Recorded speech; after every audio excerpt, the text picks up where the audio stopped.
Friends, स्वागत है फिर से एक बार आपके प्यारे चैनल स्मार्ट टीचिंग क्लासेस पर।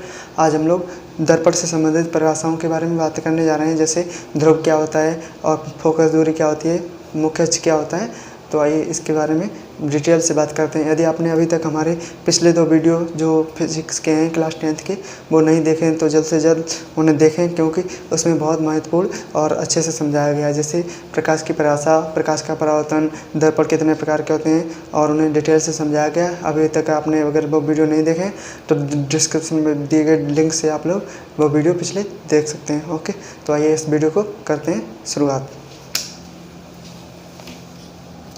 तो आप लोग जैसे दर्पणों से संबंधित परिभाषाएं, दर्पणों से संबंधित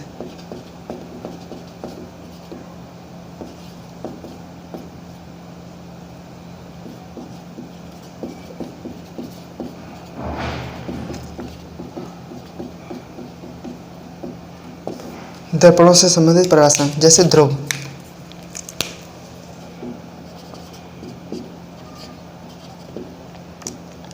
ध्रुव क्या होता है? अब ध्रुव समझने के लिए आप लोग जैसे दर्पण बना लेते हैं पहले अच्छे से। जैसे एक ये दर्पण है, हमने परिभाषाएं समझाई थी आपको। आप लोग बता सकते हैं ये कौन सा दर्पण है। ये है अवतल दर्पण। कौन सा दर्पण है? अवतल दर्पण। इसे M1 और M2 मान लेते हैं, ठीक है। अब ये मान लेते हैं मुख्य अक्ष, ठीक है। वैसे ऊपर हो गया थोड़ा, ये इसका मुख्य अक्ष मान लेते हैं, ठीक है।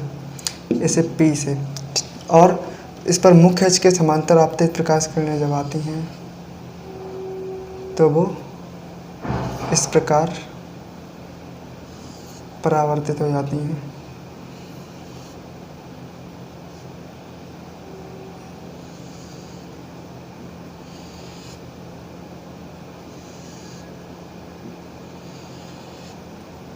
तो ये मुख्य अक्ष के समांतर आपतित प्रकाश किरणें हैं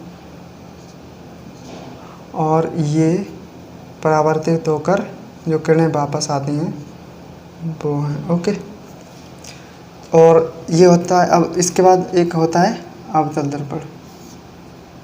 अवतल दर्पण क्या होता है? इसमें अंदर की ओर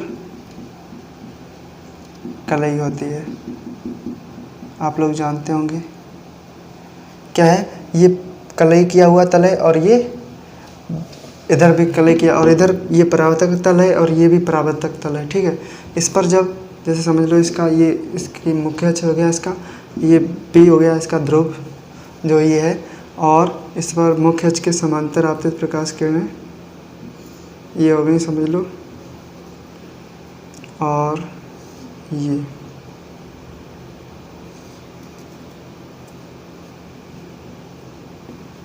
ठीक है, ये हो गया आपका। अब इसमें जब आपतित प्रकाश किरणें होंगी वो कैसी यहाँ से टकराएंगी और वापस ऐसे वापस हो जाएंगी। तो ये ऐसा लगेगा जैसे यहाँ से आ रही हैं, ठीक है। ऐसा लगेगा जैसे यहाँ से आ रही हैं। ये सही से बनाना है।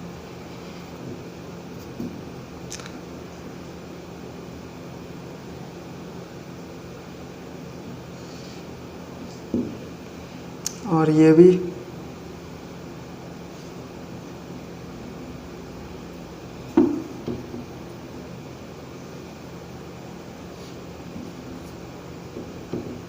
ये ऐसा कुछ चित्र बनेगा, ठीक है। और ये भी आएगी और वापस हो जाएगी। ये मुख्य अक्ष के समांतर आपतित प्रकाश किरणें हैं। ये कौन सा दर्पण है? ये भी M1 M2, और ये है कौन सा है? उत्तल दर्पण। तो ध्रुव आप लोग देख सकते हैं, ये होता है ध्रुव जो P है। अच्छा, ध्रुव इसकी परिभाषा क्या होती है? गोली दर्पण के परावर्तक पृष्ठ के केंद्र को, जैसे इसमें क्या है, ये गोली दर्पण है, ठीक है। इसका परावर्तक पृष्ठ है ये, और इसका जो केंद्र होता है ये, वो क्या होता है? दर्पण का ध्रुव। दर्पण का ध्रुव क्या है? गोलीय दर्पण के परावर्तक पृष्ठ के केंद्र को दर्पण का ध्रुव कहते हैं। इसे P से प्रदर्शित करते हैं। M1। अब तो ध्यान से, ये क्या है? ये गोली दर्पण, ठीक है। इसका परावर्तक पृष्ठ ये हो गया इधर वाला, इसका केंद्र ये हो गया। तो जो इसका परावर्तक पृष्ठ का केंद्र है वो क्या है? ध्रुव है। इसे ये P है, इसी को ध्रुव कहते हैं। ध्रुव की परिभाषा क्या है? गोली दर्पण के परावर्तक पृष्ठ, जैसे ये गोली दर्पण, इसका जो परावर्तक पृष्ठ है, इसमें भी ये गोली दर्पण, इसका जो ये परावर्तक पृष्ठ है, इसका जो केंद्र है, गोली, किसी भी गोली दर्पण, जो कोई भी गोली दर्पण हो, गोली दर्पण के परावर्तक पृष्ठ के केंद्र को दर्पण का ध्रुव कहते हैं। गोली दर्पण के परावर्तक पृष्ठ के केंद्र को दर्पण का ध्रुव कहते हैं। तो आई होप आपको ये डेफिनेशन समझ में आ गए होंगे, क्योंकि ये गोली दर्पण है, इसका जो परावर्तक पृष्ठ है, ये इसका जो केंद्र है वो क्या होता है? दर्पण का ध्रुव। आई होप आपको इतना समझ में आ गया होगा। ओके, तो इसके बाद वक्रता केंद्र। वक्रता केंद्र क्या है? वक्रता, यहाँ पर C होता है और ये होता है F, यहाँ पर और ये होता है C।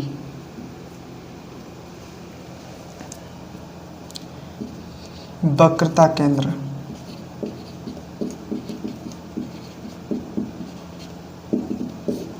वक्रता केंद्र क्या होता है? गोलीय दर्पण,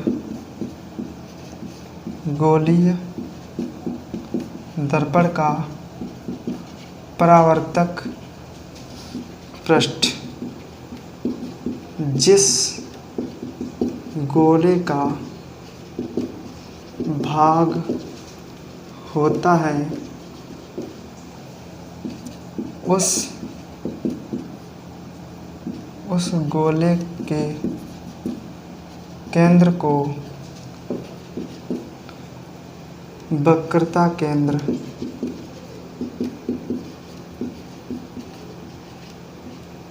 कहते हैं। गोली दर्पण का परावर्तक पृष्ठ, जैसे ये गोली दर्पण, हमने आपको परिभाषाएं बताई थी। अच्छा हाँ, पहले आप लोग बताएं अवतल दर्पण की परिभाषा क्या है? अवतल दर्पण की परिभाषा क्या है? अगर आपने ये वीडियो नहीं देखा है पिछला, तो उस वीडियो को देख लीजिए, क्योंकि इन सबको आप लोग रिलेट करके अच्छे से समझ पाएंगे। गोली दर्पण और ये अवतल दर्पण की परिभाषा क्या है? ऐसा गोली दर्पण जिसका परावर्तक पृष्ठ अंदर की ओर, अर्थात गोले, अगर इसका पूरा गोला बनाया जाए, उसके केंद्र की ओर वक्रित रहता है, या जैसे गोले के केंद्र की ओर वक्रित रहता है, वह क्या कहलाता है? अवतल दर्पण कहलाता है। अवतल दर्पण क्या है? वह गोली दर्पण जिसका परावर्तक पृष्ठ गोले के केंद्र की ओर, अर्थात अंदर की ओर वक्रित रहता है, क्या कहलाता है? अवतल दर्पण कहलाता है। उत्तल दर्पण की परिभाषा क्या होती है? ऐसा गोली दर्पण जिसका परावर्तक पृष्ठ बाहर की ओर वक्रित रहता है, ऐसा गोली दर्पण जिसका परावर्तक पृष्ठ बाहर की ओर वक्रित रहता है, अवतल दर्पण कहलाता है, वो उत्तल दर्पण कहलाता है। आई होप आपको इतना समझ में आ गया होगा। इसके बाद अब जैसे जो भी ये गोली दर्पण की परिभाषा क्या है? गोलीय दर्पण की परिभाषा क्या है? कांच के खोखले गोले के कटे भाग को गोली दर्पण कहते हैं। कांच का खोखला गोला, जैसे अगर कोई कांच का खोखला गोला हो गया ये पूरा, और इसका अगर इधर इतना भाग काट दिया जाए और ये काट के हटा दिया जाए, ठीक है, तो जो बचा, जो ये इतना जो कटा हुआ भाग है, ये गोली दर्पण होता है, ठीक है।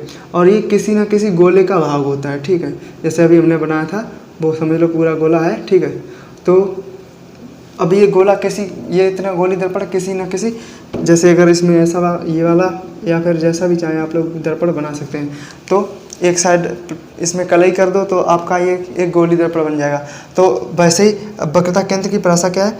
गोली दर्पण का परावर्तक पृष्ठ, जैसे गोली दर्पण ये है, इसका परावर्तक पृष्ठ जिस गोले का भाग होता है, एक पूरे गोले का भाग होता है, उस गोले का जो केंद्र होता है, उसे क्या कहते हैं, वक्रता केंद्र। ऐसे ही जैसे ये किसी गोले का भाग है, ठीक है, ऐसा अगर इसका गोला बनाओ इसका पूरा, तो और इसका जो केंद्र होगा वो वक्रता केंद्र होगा, और इसे सी से प्रदर्शित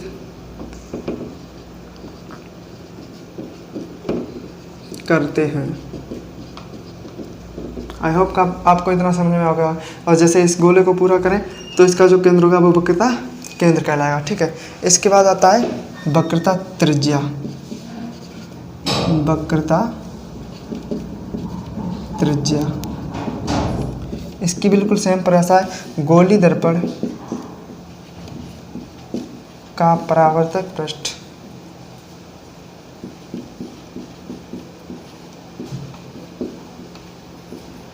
जिस गोले का भाग है उस गोले की त्रिज्या वक्रता त्रिज्या कहलाती है। वक्रता त्रिज्या क्या होती है, जैसे जो गोली दर्पण होता है या गोली दर्पण का परावर्तक पृष्ठ, जैसे ये गोली दर्पण है, इसका परावर्तक पृष्ठ जिस गोले का भाग है उस गोले की त्रिज्या से, ये वक्रता केंद्र है, उसकी जो त्रिज्या है यही क्या होती है, वक्रता त्रिज्या कहलाती है। इसे आर से डिनोट्स करते हैं, ठीक है।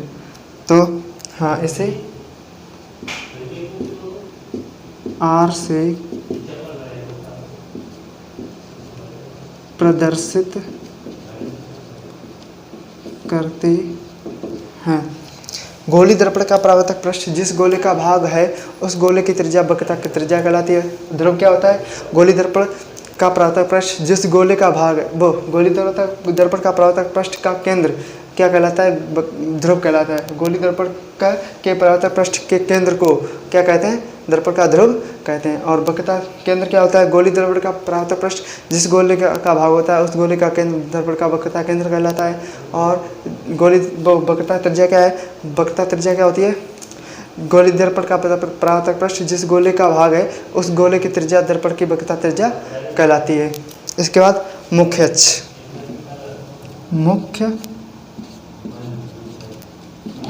मुख्य अक्ष क्या होता है, दर्पण के ध्रुव तथा वक्रता केंद्र से होकर, दर्पण के ध्रुव तथा वक्रता केंद्र से होकर जाने वाली सीधी रेखा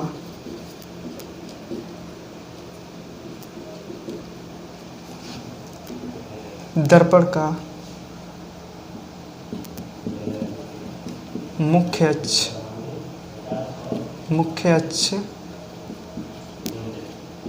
कहलाती है।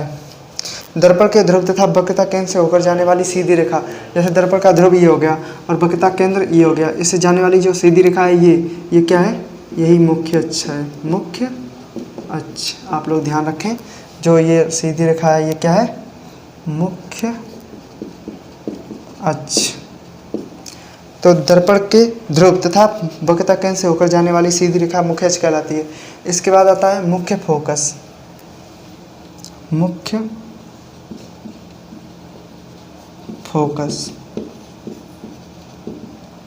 फोकस क्या होता है, दर्पण पर मुख्य अक्ष के समांतर, मुख्य अक्ष के समांतर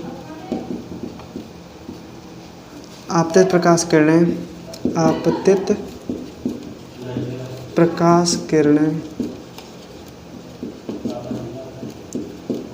परावर्तित होकर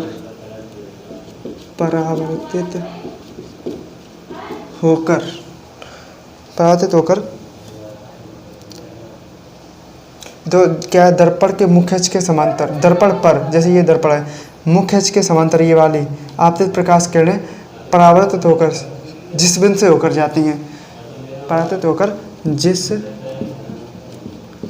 बिंदु से होकर जाती हैं। जैसे दर्पण पर मुख्य अक्ष के समांतर आपतित प्रकाश किरणें दर्पण से परावर्तित होकर जिस बिंदु से होकर जाती हैं या फिर जिस बिंदु से आती हुई प्रतीत होती हैं, या जिस बिंदु से आती प्रतीत होती हैं, मुख्य फोकस कहलाता है। मुख्य फोकस कहलाता है। इसे कैपिटल एफ से प्रदर्शित करते हैं, प्रदर्शित करते हैं। आप लोग ध्यान दें, बिल्कुल सब इसी फिगर से, अगर आप लोग इस चित्र से समझें तो सब कुछ इसी में है। देखो ध्यान से, दर्पण का ध्रुव क्या होता है?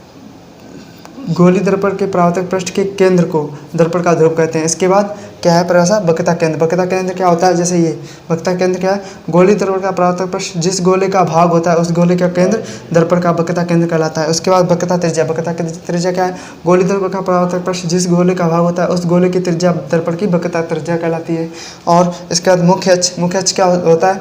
दर्पण के ध्रुव तथा वक्रता केंद्र को मिलाने वाली सीधी रेखा दर्पण का, जैसे दर्पण के ध्रुव तथा मुख्य को मिलाने वाली, दर्पण के ध्रुव तथा मुख्य व वक्रता केंद्र को मिलाने वाली सीधी रेखा दर्पण का मुख्य अक्ष कहलाती है। इसके बाद मुख्य फोकस क्या है? दर्पण या दर्पण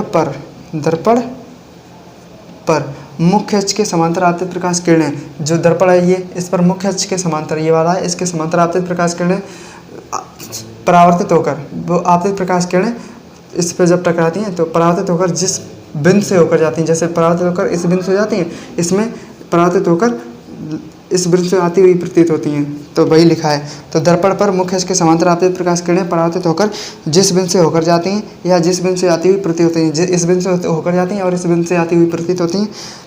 तो इस जो ये बिंदु है, यह क्या है? मुख्य फोकस कहलाता है। तो जो ये बिंदु है वो क्या कहलाता है?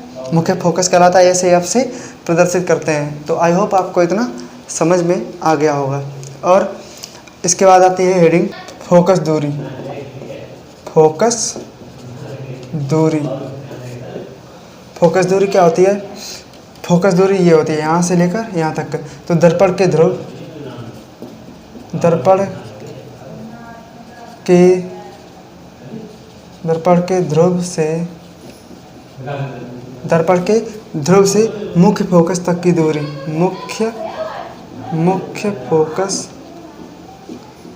तक की दूरी फोकस दूरी कहलाती है। फोकस दूरी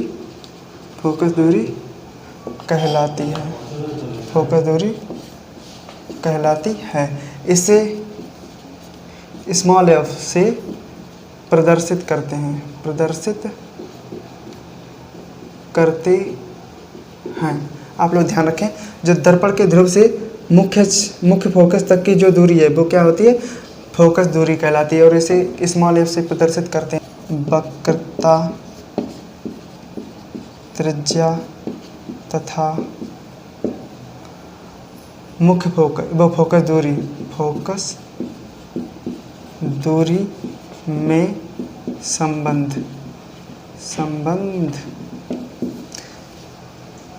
दो। अच्छा, यहाँ पर आप लोग देख सकते हैं, ये है इतनी क्या है? फोकस दूरी है। और यहाँ से लेकर ये क्या है? वक्रता त्रिज्या है। तो आप लोग ऐसे लिखें, फोकस दूरी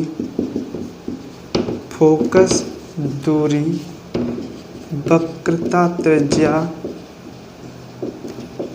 की आधी होती है। फोकस दूरी वक्रता त्रिज्या की आधी होती है। तो फोकस दूरी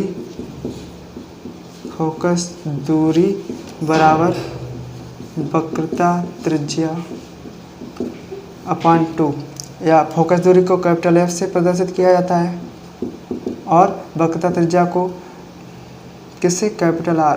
फोकस दूरी को स्मॉल एफ से, वक्रता त्रिज्या को कैपिटल आर से और अपॉन 2। तो ये आपका फार्मूला हो जाता है जो फोकस दूरी और वक्रता त्रिज्या के बीच में संबंध को दर्शाता है। तो आई होप आपको ये इतना समझ में आ गया होगा। इसके बाद आता है दर्पण का द्वारक, दर्पण का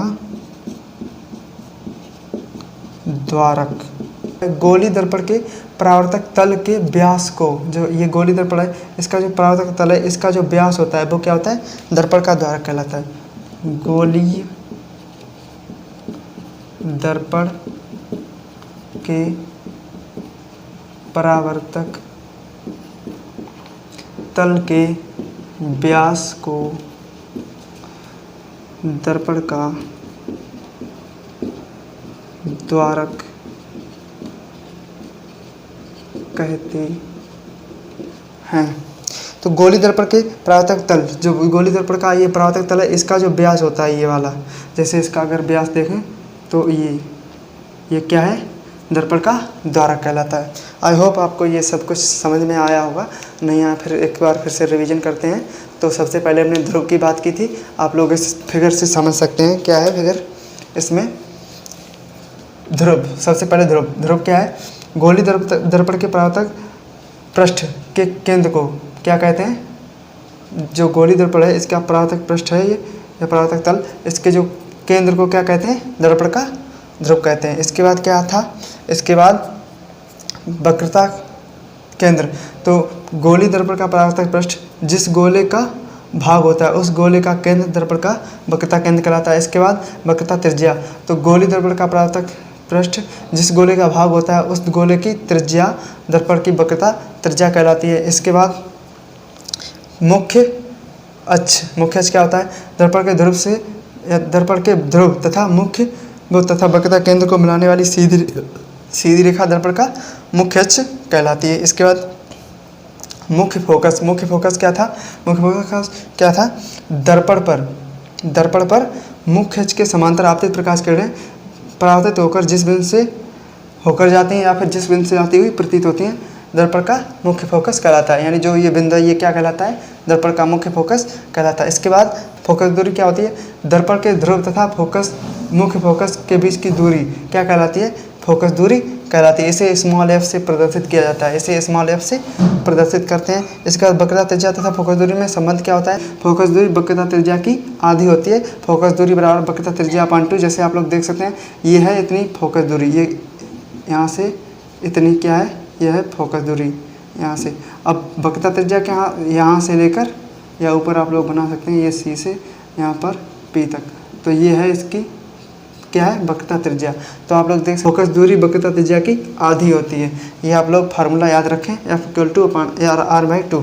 इसके बाद दर्पण का द्वारक, गोली दर्पण के परावर्तक तल के व्यास को दर्पण का द्वारक कहते हैं। आई होप आपको ये वीडियो समझ में आया होगा, और आपको यदि वीडियो ये समझ में आया तो आप लोग इस वीडियो को लाइक शेयर करना बिल्कुल ना भूलें। कमेंट बॉक्स में इससे रिलेटेड और भी जानकारी या फिर किसी भी और टॉपिक पर आप लोग जानकारी चाहते हैं उसे लिखना बिल्कुल ना भूलें। मिलते हैं आपसे एक नेक्स्ट वीडियो में, तब तक अपना और अपनी फैमिली का ख्याल रखिए। Good bye.